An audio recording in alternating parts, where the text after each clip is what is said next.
Welcome to Google Ads Unleashed, the podcast that helps you harness the power of Google Ads. And now your host, Jeremy Young. It is almost every advertiser's and agency's worst nightmare. You got hacked and you can't really do anything with your ad account anymore.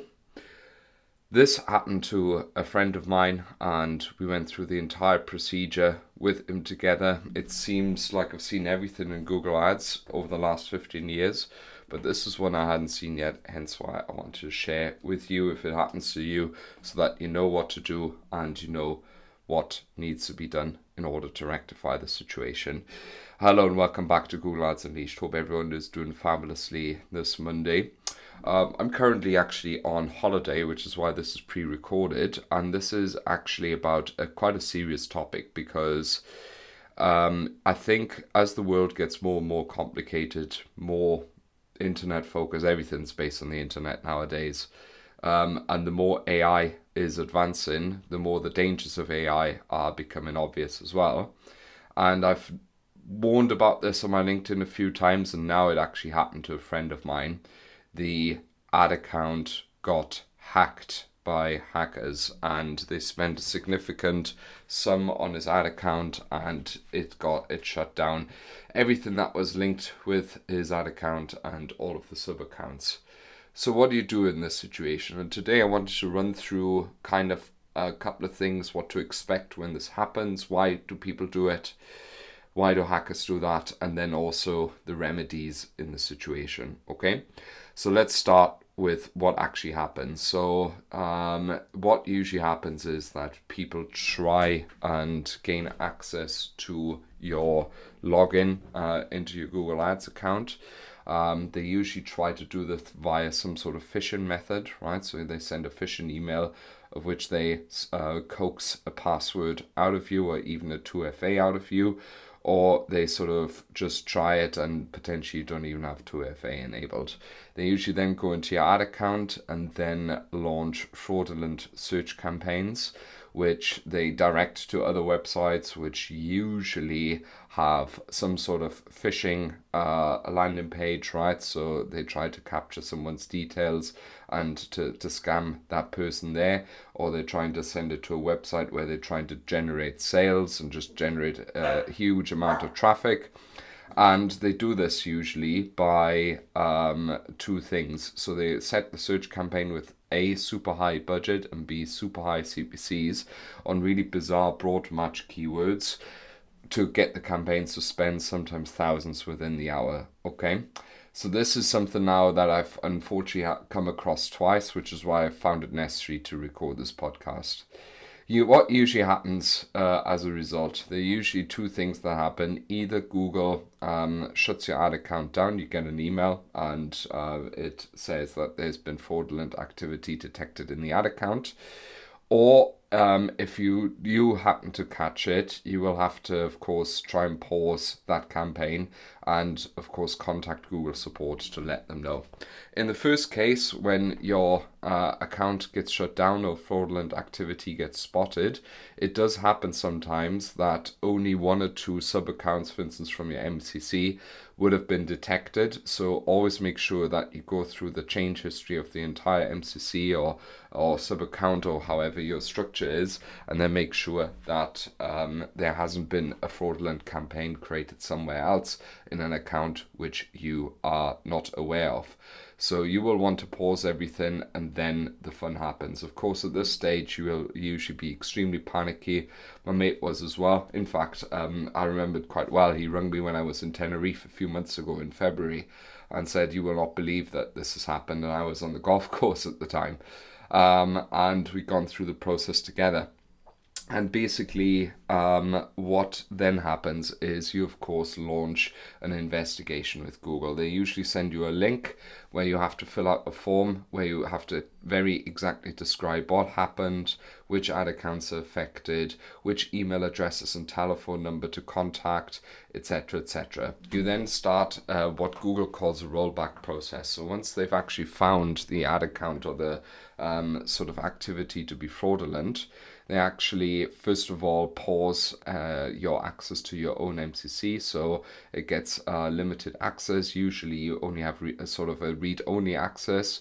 What you can do in the meantime, though, is still make certain changes like pause campaigns or pause or change budgets when you go onto the settings. You can also still use editor, which is interesting, but you can't actually use any features of the interface. Okay. If you are an operator, this is the time where you have to come clean with clients and let them know. In my experience, it's always best to communicate as transparently as possible in those cases, and clients are very often understanding. If it's yourself, then forgive yourself. It's one of them things that happens to anyone and everyone, even with all the precautions that you can take. What Google then does is, once they've actually determined what has happened and when the breach had happened, is they roll back all of the affected accounts and all of the affected sub-accounts to the date of which the breach was detected. So let's say this happened last Monday. It'll be the 8th of June when this comes out, and they detected a breach on the 1st of June, which is also Monday. Then they will reset all ad accounts to how it was then. So all campaigns and all the changes made afterwards will be deleted. All of the users invited after that date to the ad account will be deleted. Any new ad accounts linked to your MCC will actually be disconnected. What they also do is they choose one champion account, usually one email address, that is usually you, as kind of the master email address, which within a very short time period after this rollback has started, will be able to restore two things. So first of all, the accesses from all of the sub accounts and the accounts that you're in. So what will happen is that they will actually set every single account on that rollback date to read only. So it'll be then in the state as it was on the day the breach was detected. All users will be read only first. The second thing that will happen is that they will pause all campaigns. So what I would urge you to do when this has affected you is to take screenshots of all of the users and all of the campaigns, or where this has happened, and as soon as you know that this has happened, and just keep that in a folder somewhere, because you will have then a couple of hours once the rollback has started to restore all of the admin accesses and to restore all of the campaigns. Usually APIs will start failing then as well, for instance Klaviyo connections or other connections, because of course all the users connected to those ad accounts don't actually have admin access anymore. So you'll be able to restore all of the accesses and the campaign settings then. What Google will usually do then is to remove all the fraudulent campaigns manually too, right? So you don't actually have to do this. I would even recommend keeping them on pause and to not delete them prematurely, because you will want to have that data and will want to have Google do this. What happens then can sometimes take days, maybe weeks, is that they will start a refund process. So usually one of three things happens. Either if the transaction hasn't actually been billed yet, they will cancel the transaction. That's the best case scenario. The second thing that they may do is to refund it at some point. So to give you a refund onto your credit card, onto your bank, whatever, however much the accumulated money was. Or the third thing that may happen is that they give you a credit onto the ad account it happened. Okay, it's then up to you to choose which one you want, and it's then also up to you to take consequences from such a data breach. So typically what I recommend to anyone is to of course have a strong password tool such as 1Password, not advertising anything here, but that's what we use and it's worked really well for us. To have multi-factor authentication with the Google Authenticator, so you actually need the device and you need the login to Authenticator, and you need of course the password.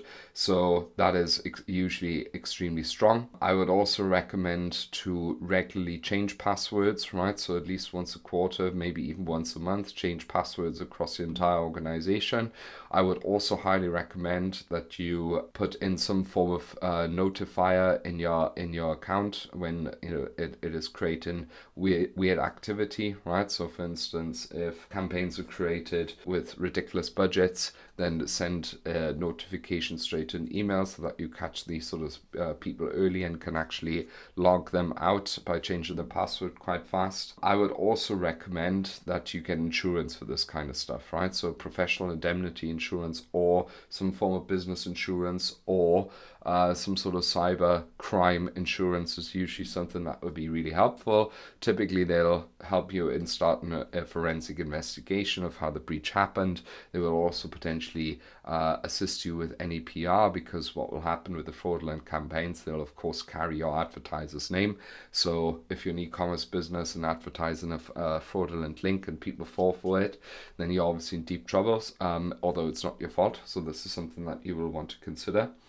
I think what's also a strong takeaway is to just ensure that you just sensitize your entire staff to any kind of fraud, any kind of situation that may happen, and this helps you prevent this in future.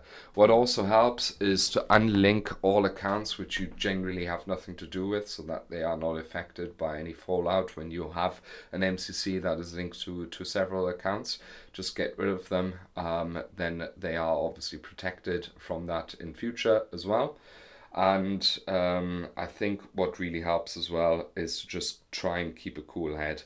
I know it's easier said than done in those situations. I've had a credit card fraud happen to me before, where people somehow obtained my information and booked holidays in Brazil. But all you can do is try and keep a cool head and resolve the situation, and also do some due diligence to prep for this. So this is how the Google rollback process works when you actually have been hacked. If this has been interesting, or if you've been affected and just need help or someone to talk to and to calm you down, just obviously get in touch with me, Jeremy, on Google Ads. Also jeremy@younganddigital.marketing or via email, or younganddigital.marketing on the website. You can always book a meeting with me. And usually what happens then is that things will go back to normal. Don't forget to also always put in a data exclusion if there's been an outage, because otherwise that'll distort your performance and your data. On that note, stay safe, guys. My mate, he's fine now again. I mean, this is now 3-4 months ago, but I'm hearing more and more of these cases online, and I want you to be safe. So which is why I've recorded this one, and I'll see you in the next episode. Thank you for listening to Google Ads Unleashed. To connect with Jeremy, check him out online at www.younganddigital.marketing. We'll see you next time.